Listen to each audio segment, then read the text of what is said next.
Hello and welcome to another month's training on really exploring what it looks like to teach with the brain in mind. This month in particular, we are going to be diving specifically into teaching with brain plasticity in mind. And really, I'm excited about this section because this is really what gives us so much hope for all of the work that we've been talking about up until now. And that is really just this hope that our brains actually have this capacity for change, that our brains are able to grow and change. And one of the things that I realize is that some of what we've talked about up until now can actually be kind of depressing.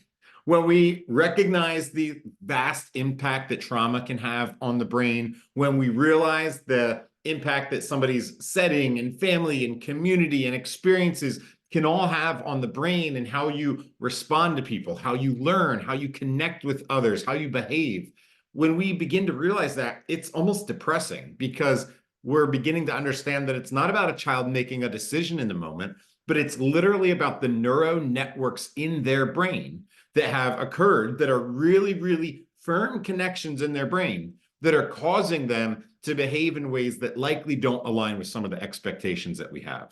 And so what I'm excited about is to begin to kind of open up this new topic where we begin to see that there's actually something we can do about it. And while that change, that impact that some of them have is very, very real, there's also very real and tangible things that we can do to have a positive impact on them moving forward. So first and foremost, the term for this that many of you have probably heard before, but is kind of the common term is brain plasticity. And that is the brain's ability to positively change throughout life. Now, what I think is such a key differentiator here is sometimes people say, okay, people always knew the brain could change, and that's true. But it wasn't until more recently that they began to realize that the brain could always positively change.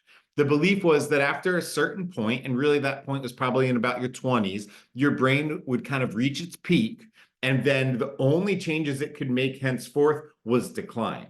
And so it's really this kind of significant and amazing thing that helps us to realize that no, our brains can and will positively change throughout life. New connections can be made, and we actually can begin to at times prune off old connections that we don't need to rely on as much.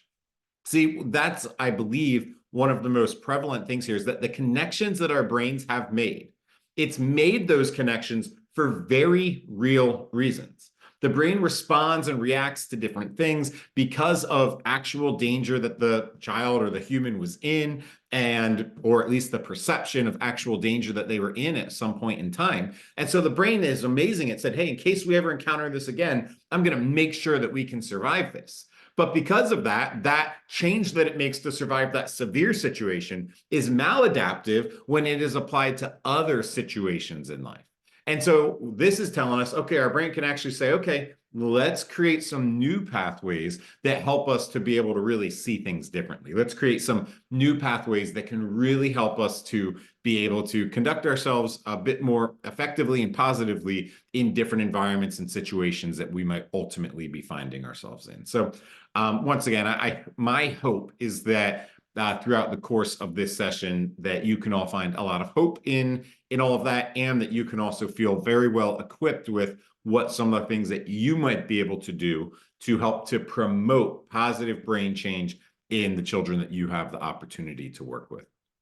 So once again, just kind of that friendly reminder that I always like to touch base on whenever we're talking about the brain is just that we always look at these basics of the brain. The brain has four basic regions: brainstem, midbrain, limbic system, and the cortex. The brain develops and operates from a bottom-up mentality. And so part of the reason that I wanted us to reiterate that is that oftentimes, not always, but oftentimes when we are working with a child, what we're beginning to realize is that either very consistently or situationally based on specific triggers, we're finding children that are spending way more time operating from the lower, more primitive, more survival-based part of the brain, the lower parts of the brain, rather than these higher and more cortical parts of the brain.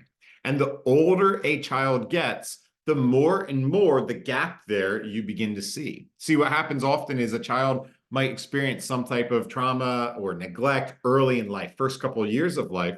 And when they are in kindergarten, first grade, second grade, they seem like a handful. They seem like they might be struggling a little bit, but we just expect them to kind of catch up. And sometimes kids do, and that's why we believe that. But then suddenly they're in fourth grade, fifth grade, sixth grade, seventh grade. We're seeing more and more and more time pass.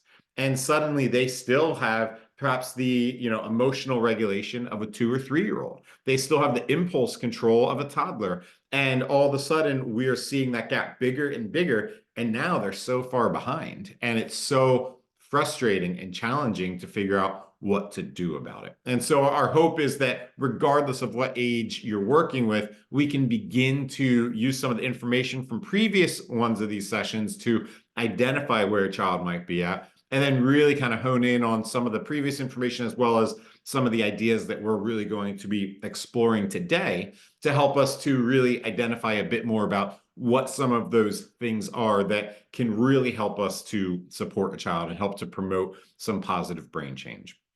Before we get into that, I want to kind of expand a little bit more and get a little bit more situational, if you will, as we begin to make sure that we understand how the brain really develops, and especially when we're looking at some of what we might call maladaptive developments, what might be happening in some of those moments that causes the brain to wire in a certain way.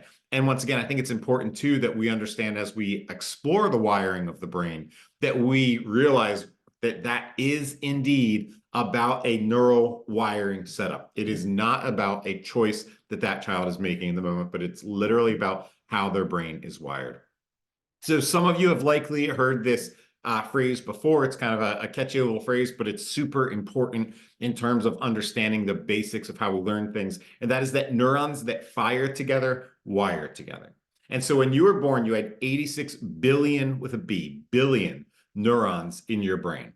And neurons, to put it most simply, are kind of like these tiny little dots that are firing along as we are experiencing the world around us. And so as we see things and hear things and smell things, we utilize our 5 senses, we utilize our internal senses.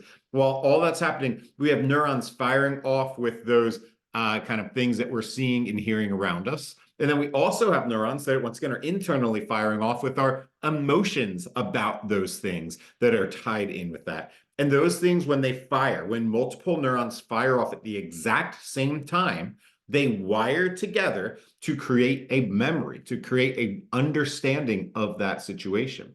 And the purpose behind that is that later in life, when you experience one of those things again, the neurons could fire off and you could know right away if I'm in safety or if this is dangerous, if I should feel good about this, if I shouldn't feel good about this. So for instance, one of the first things that we learn as a newborn child is we learn the smell and the voice, the sound of the caregivers that we have, whether that be parents or whether that be other adults involved in our lives. We get some of those basic senses from them. And we have neurons, hopefully in a healthy environment, firing off saying, I hear you, I smell you, I feel you, and I feel safe, and I feel cared for. And what you find is that even a newborn infant in the first weeks and months of their life can begin to get calmed down by the touch of that caregiver, by the sound of that caregiver's voice, by the smell of that caregiver as they're around them. And so those basic cues, as they experience them, they have a neuron firing off saying, I smell that. And then that's immediately connected with all those other neurons that say, oh, you can feel safe right now. And the nervous system literally begins to calm down in that moment. But conversely, the same thing might happen if you have negative experiences.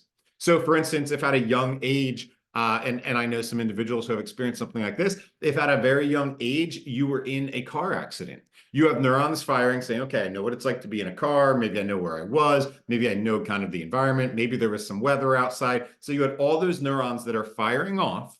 And then you had these really big emotions and neurons firing off for those feelings as well. And so when that happens, all of a sudden, once again, you're creating all of these different neurons that are firing off and wiring together to create one memory. And so for some people then, anytime they get in a car, that neuron's firing off saying you're in a car right now, and those emotions begin to rise back up to say, whoa, I might not be safe. Or they're fine in a car, but the moment they're in a car and a snowflake falls, all of a sudden their body tenses up and they're like, oh, I need to get out of here right now. And so once again, with our life experiences, and that can even happen later in life, but when our life experiences occur, we're experiencing and taking in the world around us, and that is going to impact how our brain responds to different potential cues later on in life. And so as we're really beginning to understand this and understand there's lots of different forms of memory. So like there's, the form of memory that we might use a little bit more in school as we're storing some information. But one of the common kind of ways to do memory, and it has a couple different names, you can call it procedural or implicit memory. But this is a group of automatic actions occurring outside of your attention, in which words generally are not required. And so this is something that we utilize a lot for some of the different information that we're bringing in. So perfect example, riding a bike.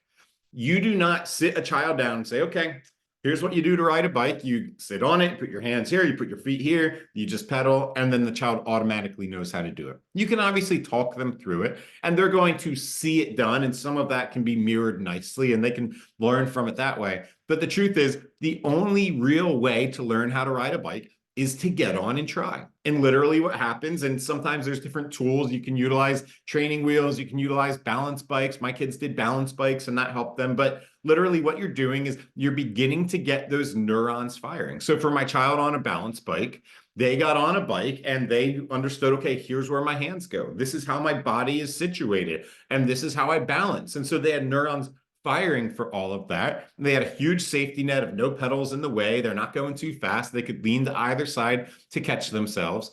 And the truth is, without realizing it, they fail many, many, many times, but their neurons are firing off saying, okay, this is how I hold myself. This is how I balance. And then you get it for a couple feet, then you get it for 10 feet, then you get it for 20 feet, and then it kind of clicks in. But your brain is taking in that information, all of those neurons about all the different things that your body is doing begin to fire off. And then once you kind of get that down, adding pedals and brakes is not going to be that much more challenging because you've gotten about 70% of the work already figured out in your brain. And so you're connecting all of those dots. And then for anyone who's learned how to ride a bike before, they always say you can't unlearn how to ride a bike. And the truth is, with a few exceptions to that, you can't really. Your brain stores that information, and our brains love to do that. Our brains really work hard to maintain that type of information so that we can be efficient later in life. It would be super annoying if every single time you got on a bike, you had to relearn it. You wouldn't ever utilize the bike because that wouldn't be a fast way to get anywhere. But we can actually just know how to do it again because we learned it even 20 plus years ago. Our brain is going to maintain that knowledge within. And this also applies to other physical things like walking and swimming. Same thing. You're not just born innately. Some species are, but you're not just born innately with those abilities. You have to practice them. You have to fail at them a little bit, but you have to get those neurons firing off, and slowly they connect together to create this network that understands how it is that I need to act, so that when you take that first step, all of a sudden your brain says, I know what this is, and it connects with all of those other neurons that were firing off before to know how to take that next step and maintain balance and not fall over. And so that's how that all works. And so while I think this makes a lot of sense physically, what's extraordinarily important to understand is that our brain does essentially the exact same thing with learning about emotional situations. So how do I feel in different times, and what do I do with those feelings? So those feelings of anxiety, anger, sadness, and I only use negative ones here because I think that applies a little bit to some of the issues we might see in schools, but this also applies to happiness and any type of joy and any gratitude, all of these positive emotions as well. This is going to be linked into how your brain is wired, what you have experienced.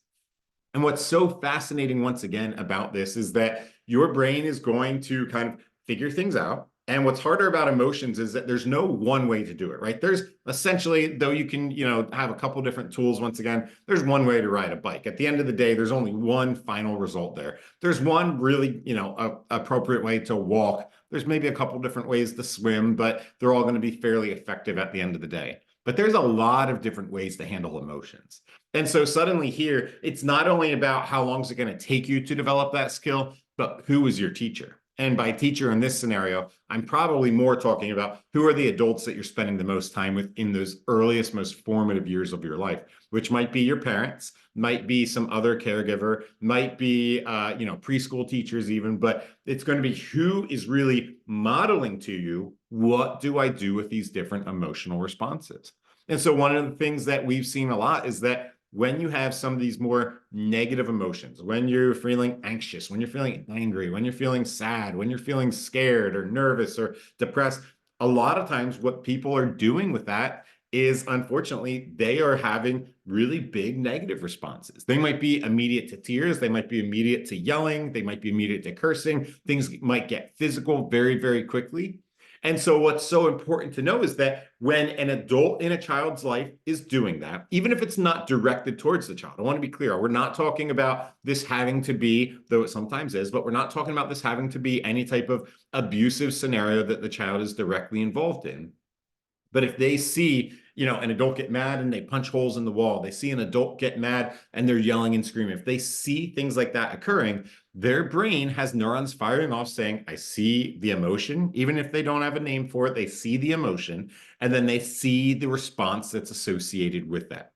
And so their brain is literally wiring together to say, this is how I respond to that.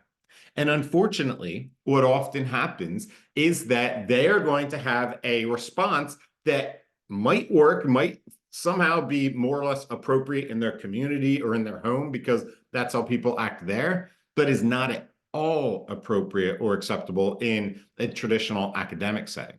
And so suddenly they are, in a classroom and they're behaving like they've seen adults behave at home or in the community, and it is not okay. And we think, okay, I can just talk to you about this and tell you that that's not okay here. And we expect them to change right away. And sometimes some kids can, and that's probably because they've had a mixture of both experiences growing up, and it was more about figuring out what's appropriate in this setting. But for a child who might not have had as many differentiated experiences, what we're once again literally talking about is not a conscious choice in that moment, but we're talking about an actual wiring of their brain. And so kind of the example I always use, and as I kind of go through the next few slides, I'm going to keep referring to this example, is I've seen many, many times students who, when they get upset, and I worked in high school, when they get upset, how quickly they turn to cursing, how quickly they turn to using very, very inappropriate language that does not belong in a typical academic setting. And so it took me a while to realize this, but one of the things that began to become really clear is I would sometimes talk to a student like either immediately after at the end of a class period and be like, hey, like, do you have any idea how many times you used the F word today? And they're like, I didn't use it at all today. And that's because they're literally not consciously thinking about it. I don't use negative language very much. When I do, I'm usually pretty aware of it. And I was usually kind of, purposeful in my utilization of it to either be funny or to make a point or something like that. It doesn't just roll off automatically, typically. And so it's something that for me is a bit more conscious. But what I realized is that for students, it really was this automated thing.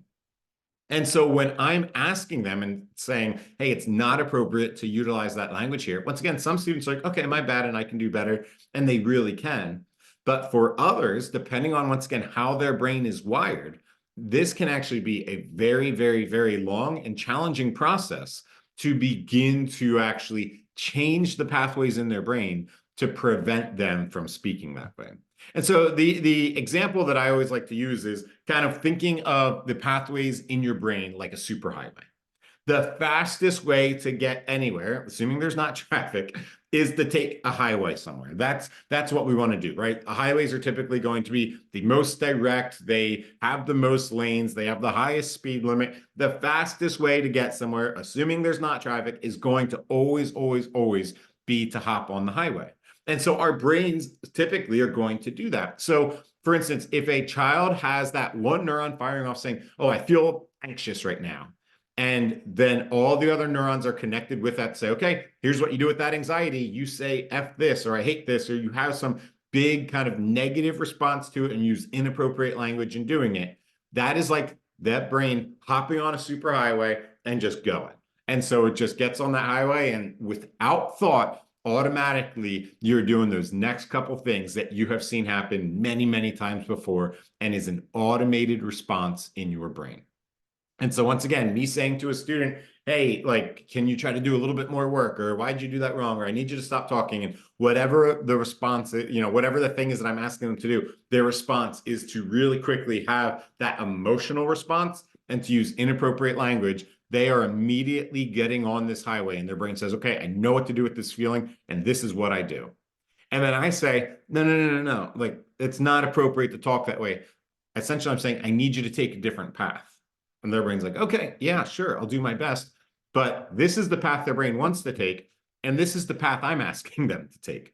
The truth is there is no path here. And for some of our kids, that's the case. There isn't even a path blazed yet that says, here's the appropriate way to handle how you're feeling right now. And so literally what we're trying to do is we're trying to blaze a new trail. We're trying to say, hey, here is a new way, a new option for what to do when you are feeling this way, when you have those kind of big moments. And so that's how we're really trying to help and support them. And so what this looks like in actuality is that I really needed to take a step back, understand it from this neurodevelopmental lens, and begin to realize, okay, if I accept that this is not intentional, and I genuinely did. I genuinely came to that spot with a lot of my students where I began to realize I do not think that they are choosing to speak the way that they are. I think that it is happening automatically. And as I began to be able to accept that, then I had to say, okay, what does it look like for me to help to support them with any type of positive brain change? And so I said, okay, here's what's going to happen. I understand that at times you're going to use inappropriate language. And you understand, as we're having this conversation, that inappropriate language isn't appropriate in this environment, right? So saying these words, and I got real specific, right? Like the F word, the S word, the D, we went through, here's the words that do not belong here, because we need to be very specific. Just saying bad words doesn't always tell the whole story. So being specific about what words they cannot say, and perhaps even giving some alternative options to things that they could say in that moment. But said, okay, we can't speak that way here. But instead of saying, so every time you do it, you're going to get a demerit, or you're going to lose, free time, or you're going to get a detention if you say it 5 times. Instead of going very specific into a consequence or a reward even for not saying it, if we accept that it's not a conscious choice, what we're realizing is rewards and consequences don't matter because they're not actually thinking about it. And rewards and consequences only work before behaviors that somebody has some element of control over. And so instead of focusing in on rewards and consequences, I said, okay, here's what's going to happen. Every time you use that inappropriate language, I need to make you aware of it. And so we're talking about raising awareness now, right? And I said, I'm not mad and I'm not happy. I am simply letting you know. And so I needed to be real intentional about my tone of voice. I need to be real intentional about my nonverbal communication, about the exact words that I was using. That every time they'd curse, I'd say, hey, bud, just let you know, use that word again. Hey, just want to let you know, use the F word. Oh, hey, gonna need you to try to be aware of using the S word there, And so just every single time, raising their awareness to what was going on. And so once again, the big purpose here is that we are really trying to allow their brain to know, hey, something happened in this moment in time. Something different was there. And so literally what that's doing is that is like going into this jungle here, grabbing your machete and taking that first whack to begin to blaze a new trail. And every time I raise awareness, it is just whacking at it a little bit further, going a little bit deeper in there. And it's effective because, once again, we're not adding more stress to it. I'm not trying to make them feel guilty about it. In fact, I'd even say that, like, I'm not trying to make you feel bad. My job right now is to raise awareness. And so it's coming from a supportive adult in that moment in time. And when we do that enough, the truth is a new path is possible. We can indeed begin to blaze a new trail, begin to create a new path that they're able to travel through. And that's amazing, but it's not going to happen immediately. It's one of these things that is indeed going to take a lot of time. And once again, what that really ends up looking like is there's a season of time, and it's different for different people. For some, it's days, for some, it's weeks, for some, it's months. But what begins to happen is I'm raising that awareness. And then what happens is you'll have that child that you've been working with, and they're going to say that inappropriate word. And before I can say, hey, you use that word again, they're going to say, ooh, I said it again. I know I did. They're going to begin to catch themselves. And then what's going to happen next is after a little while of that, and it's not just that it completely shifts to that. Sometimes it's me, sometimes it's them, but they begin to be setting their own awareness. And then what begins to happen is that timing begins to even shorten more. As this path gets wider and bigger in their brain and stronger, what begins to happen is that their brain begins to say, okay, I can actually stop myself faster. And so they say, oh man, what the and then they stop themselves before they say that inappropriate word. And so now they're not even saying the whole word every time. They're able to stop themselves a little bit more quickly and get into that even better spot. So that awareness is improving. And then with a little bit more time, I've seen them, they begin to catch themselves. And once again, it's not going to be perfect. Like it sounds so perfect when you talk about it. But what it means is that maybe 5% of the time they stop themselves completely, and 20% of the time they stop themselves midway through the word, and the rest of the time they still keep saying the whole word, and half the time they're catching themselves after. It's a slow process, and there's a little bit of an ebb and flow of all of those experiences. But with time, what we're doing is we're blazing this new trail. We're helping the brain to understand that there is an alternate route that exists. One of the things that I always like to add that is just good more from a mindset perspective than anything else is that our goal is not to erase other neuropathways that exist, because those neuropathways, as I said at the beginning of this, they exist for a reason. And those neuropathways may exist because it helps them to survive in the environment where they spend the majority of their time. And so I never want to erase something that needs to work when they're not at school. But my goal is to create a new pathway that says either when you're at school, this is how you talk, or when you're in a more professional environment and you're not at home, you're not, when you're in a place like this is how you communicate. This is what's appropriate. Depending on what it is, if we're not talking about cursing, but even teaching them like, hey, an adult like me, this is someone you can trust. This is someone who you can respect. This is someone who you can feel safe with. And beginning to really just teach them that alternate paths are indeed possible. And so what we're beginning to realize is that these new neural pathways are possible. And that is, once again, so much that's at the core of what it is that we're trying to do. And so what we then want to kind of take the next step towards understanding is what are some of those key elements? And I already talked about them a little bit, but what are some of the key elements that really lend themselves towards helping to create a space and environment where the brain is going to be able to change best?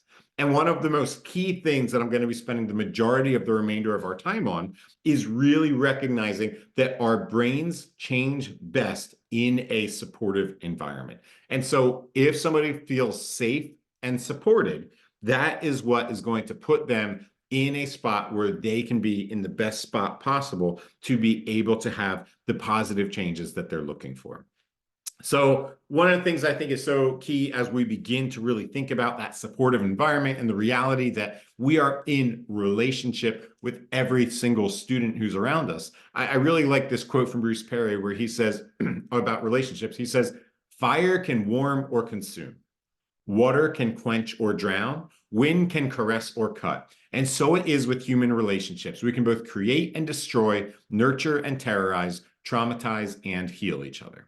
And what I appreciate about that is that as a teacher, as somebody who's working in a school, it is inevitable that you're in relationship with students. Whether you have them in your classroom, in your office, or if you just pass them in the hallway, we are in different levels of relationship with all of these kids. So it's not a choice. It is just the fact we're in relationship with them. And what I think is so interesting about this is that we're realizing that that relationship can really go one of two ways. There's not a whole lot of neutral. There's not a whole lot of middle ground with all of this. It's likely in their brain being compartmentalized as that was a positive experience or that was a negative experience. There's a continuum there, but once again, it's likely really landing in one of those two zones. And so with that in mind, we're really beginning to think through, okay, what does it look like for me to ensure that when I'm in relationship with students, I am having the most positive impact that I possibly can? especially as I begin to realize that having a positive impact with them is what's going to create the best possible environment for their brain to be able to make positive brain change. And so we really want to think about, what does it look like? What is kind of the benefit of creating positive relational experiences with a child? And so where we have these moments with a child where they feel cared for, they feel supported, they feel loved, they feel helped, what does it really look like to create these positive relational experiences, and what does that do? And so first off, kind of touching on the second piece of it there, is that when we have these positive moments with students, it reduces stress in the child. So we've kind of talked about that from this brain plasticity side already, but understanding that as we reduce stress, it helps them to remain higher in their brain. It promotes their capacity to learn all of the different things that we're wanting them to learn, and puts them in a spot where they're likely going to be able to be way more successful. And so because of that, intertangled with that is that it improves neurodevelopment. Your neurons are able to fire and wire more healthily. When you are calmer, you actually have fewer neurons firing and wiring together, and those connections are actually not as thick, which seems like that could actually be a deficit. But the truth is, when they're not as thick, your brain is then able to choose which things to do in different situations. So in the same way that you might respond to one adult differently than another if they're talking to you a certain way because of the relationship that you have, because of the nuance of how they spoke, because of the environment that you're in, you have that ability to kind of pick and choose. That's because you don't have these kind of rock solid neural connections, but you have the ability to kind of ebb and flow with the situation that you're in. That's what we want our brains to be able to do, and they can develop those connections a lot more smoothly in, once again, calm and supportive environments. And then lastly, it really helps to improve self-worth. And something that I keep hearing and seeing, I've been hearing it more and more year after year after year for the last number of years now, but especially since COVID, this has gone up higher and higher, is that there is such low self-worth. There's such struggles on social emotional skills, such high levels of depression and anxiety in children right now. And it's something that they're really, really struggling with. And by creating and having these kind of positive relational experiences with children, the more positive moments we have with them, the more safe they feel, the more they feel that they're somebody who's worthy of being treated that way. And therefore, they're going to be in a spot where they have a higher level of self-worth, once again, are calmer, and they're in a spot where their brain can be more likely to be able to positively change. And so as we really begin to think through what does that look like, this is one of those situations where you don't want to overcomplicate things. This is one of those situations where really just having those moments, and once again, it can look different with everyone, but something as simple as a smile, a good morning, using a child's name, like just saying like, hey, good morning, Josh, good to see you today. As simple as that. When somebody hears their name, they know that it is going to be more individualized. That has a greater impact typically than it would if you don't use their name. Looking at them in the eye, helping them to just feel seen, feel heard, saying good morning, asking how they're doing, and actually listening for an answer, and giving them, even if it's 15 seconds, but just real human connection in those moments in time. Being intentional about giving out as much positive praise as we are to give out redirection to a child. And this is one of those things that I think is really important. I don't want you to misinterpret what I'm saying right now. I'm not saying that redirecting a child is wrong or it's bad, because obviously there are times that we absolutely need to redirect a child's behavior. But what's important to understand with that is that when a child is being redirected, the majority of their time, their brain is probably perceiving that as a negative relational experience. Their brain is interpreting, I did something wrong, I'm getting yelled at, I'm in trouble, and it's not good for the relationship. It's falling on that negative continuum. It's not your fault. It's just the reality of what it is. And once again, while I'm a big believer in picking our battles, I don't believe in micromanaging students. I don't, while I think that it's important to be mindful, there's just times that we have to say, hey, I need you to stop talking. Hey, I need you to move away from that person. Hey, I need you to get back to work. There's times that they need to hear those messages.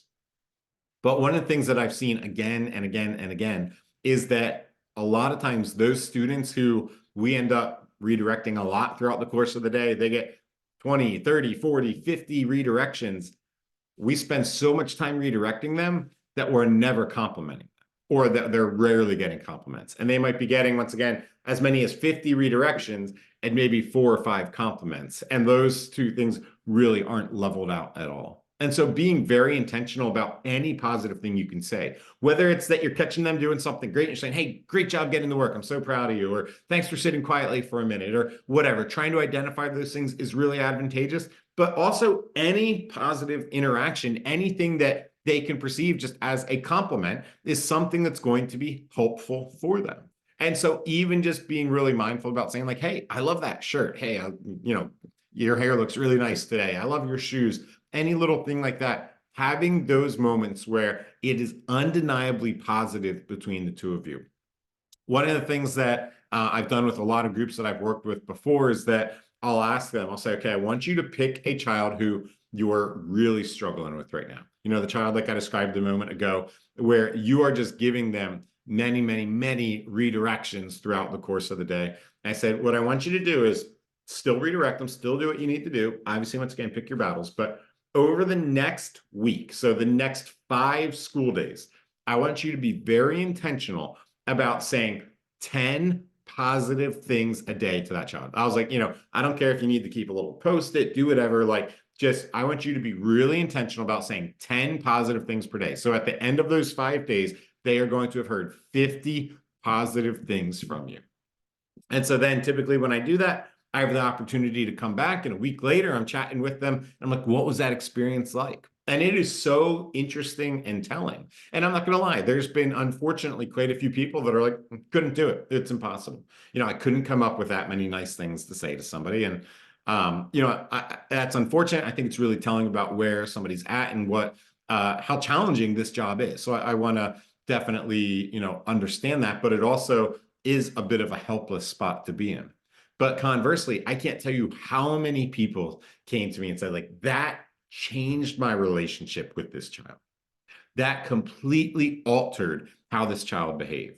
Because once again, I kept redirecting them, but by saying all these nice things to them, you could see their body begin to loosen up in the child. You could see them begin to feel happier. You could see them begin to really feel like safer in that moment in time. The relationship built, we chatted more, they gave me a high five, we talked in the hallway, and suddenly they began to do more work. Suddenly they began to not talk as much. They began to listen to the redirections a lot more quickly. And so I've just seen again and again that being intentional about creating these positive relational experiences does so much in the long haul for the brain, but is also so impactful immediately for how our brains are going to be able to really handle things in that moment in time. Now, one of the things that is so challenging about all this is that it really takes a lot of intentionality between us making sure that we are as calm as we possibly can be. I think it's interesting and important to note that there's a reciprocal relationship that exists between teacher self-care and creating an environment that promotes positive brain change in children.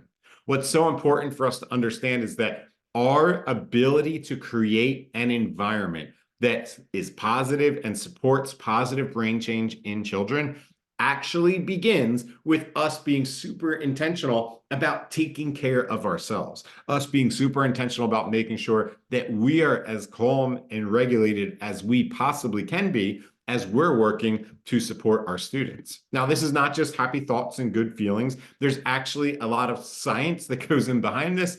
We have these things in our brains called mirror neurons, and mirror neurons are neurons that fire when you see something occurring in the same way that they would fire if you were doing that thing yourself. That's why if you're in a room with somebody and somebody yawns, a lot of other people, whether they realize it or not, end up yawning as well. That's because of mirror neurons. If you walk down a hallway and look people in the eye and give them a really big smile, about 70% of people will smile right back at you without even realizing it, without thinking about it at all. That's because of mirror neurons.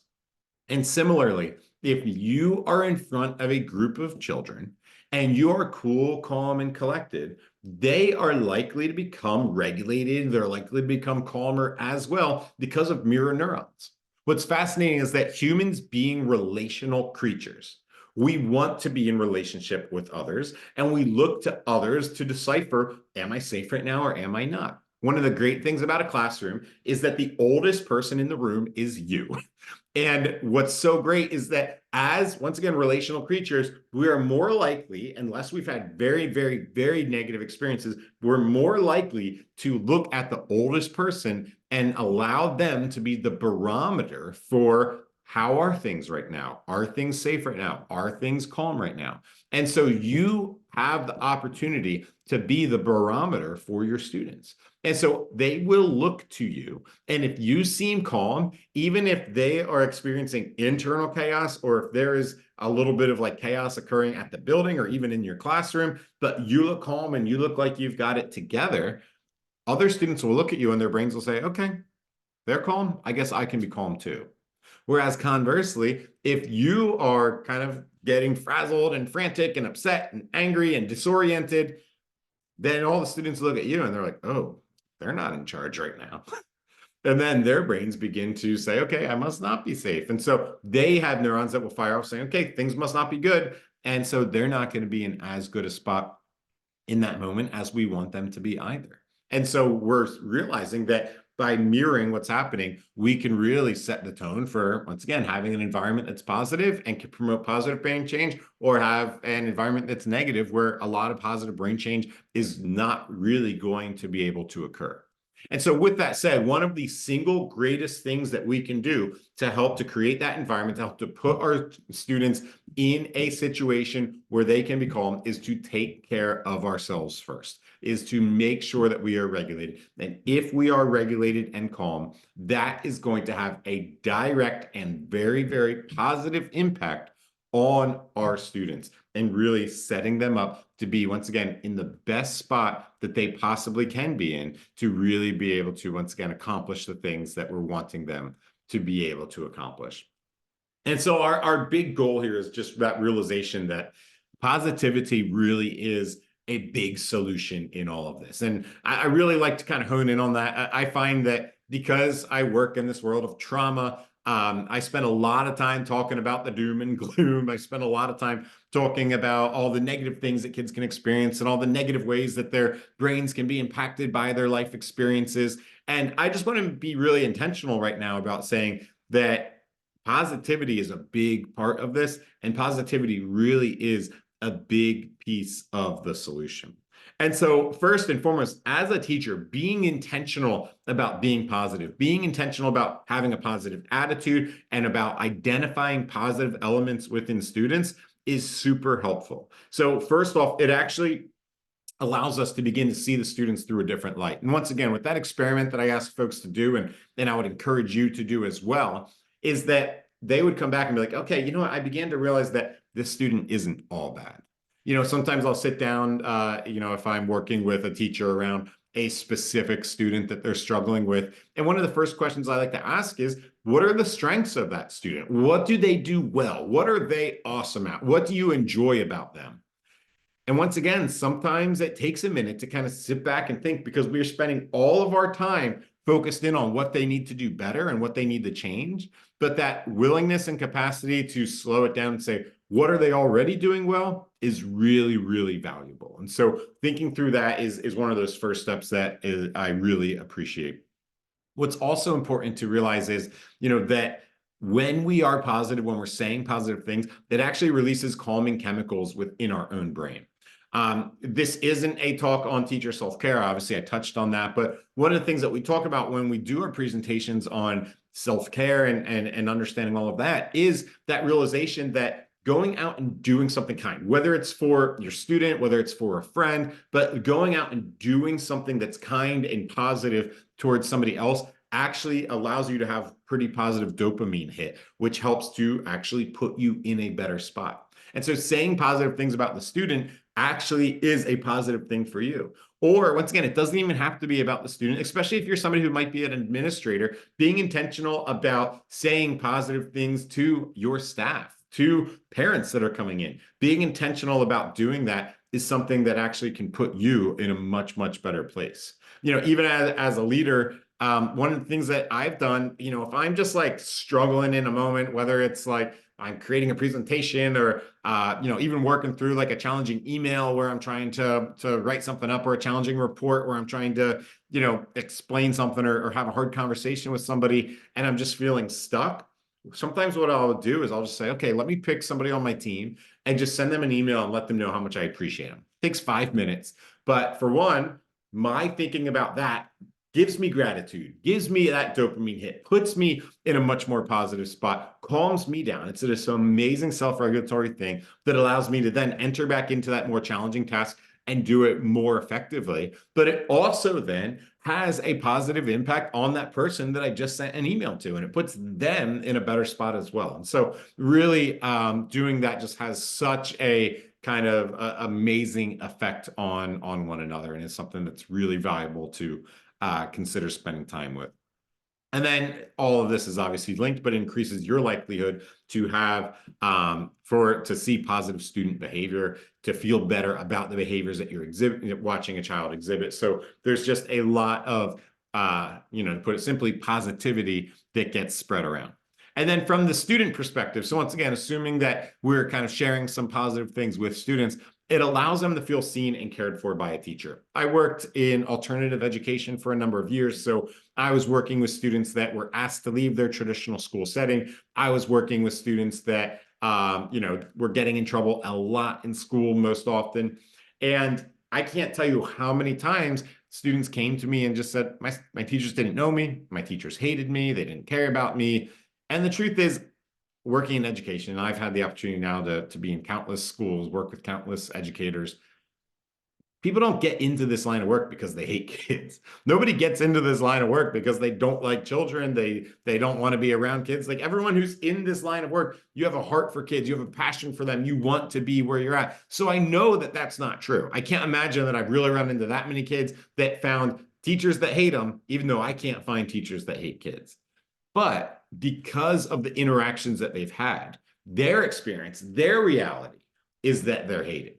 And so being intentional about finding the positive in that and using their name, building them up, even if it doesn't work out, even if that's a student that ends up not working out at that school, they can still say, like, I felt seen, I felt heard, I felt cared for by them. Additionally, as we've already talked a good bit about here, it helps to make an environment feel safe. So it helps, the more that they feel built up in a specific environment, the more likely they are going to be feeling safe in that environment, which once again is all about promoting that capacity for, as they're safe, that is setting the stage for the brain to be able to positively change. And then, similar to what we've talked about already with all of this, it releases chemicals in their brain as well. When they feel that somebody has genuinely, and that's key word in all this, but has genuinely made an effort to lift them up, to build them up, to make them feel good about themselves, they too will begin to be able to get that dopamine hit. They too will begin to be able to feel as if somebody really cares about them and values them. And that's going to help them to feel far, far safer in that moment in time, seen and valued in that moment in time. And so whether it's that other challenge that I talked about, doing 5 positive things, or I'm sorry, 5 days of 10 positive things a day, or really just kind of walking out with a mindset, I really encourage you to really be thinking through, how do I make someone's day today? How do I support them? How do I make them feel happy? And once again, the purpose behind all this is that by doing that, we are helping to create an environment where the brain can change. The truth is, we talked through some specifics with what I did with children who needed to kind of change some of the inappropriate language they were doing and things like that. But everything that we do in education is about brain change, whether it's focused on behaviors like that or whether it's focused on learning academics. If you're learning a new academic thing, literally your brain is changing. If you learned anything new in this presentation today, your brain has actually changed. New neurons have fired and wired together, creating connections. Your brain has changed in a microscopic way to be able to understand information, see the world, see students, think about your job differently. And so that's what we want. We're in the world of brain change, but the brain changes when we create an environment that it allows it to change well. And one of the best and most simplest things we can do is be thinking through, How do I make somebody's day? How do I have a positive impact on them today? And so think about tools that allow you to do that well and try those things, do them often to create the best possible environment for your students. As always, I so appreciate the opportunity to spend this time with you. I really encourage you, especially if you know, right now in the moment, if you have any questions, just jot down my email address there, and please feel free to reach out to me, or you can jot down and utilize our social media or our website and reach out to anyone on our team. We're here to help. We believe so much in creating environments that support students, that help students, and anything I can do to support you so that in the environment that you're in, you can be in the best spot to support students would be amazing. So thank you so much. And I really look forward to our next time together. Have a great day.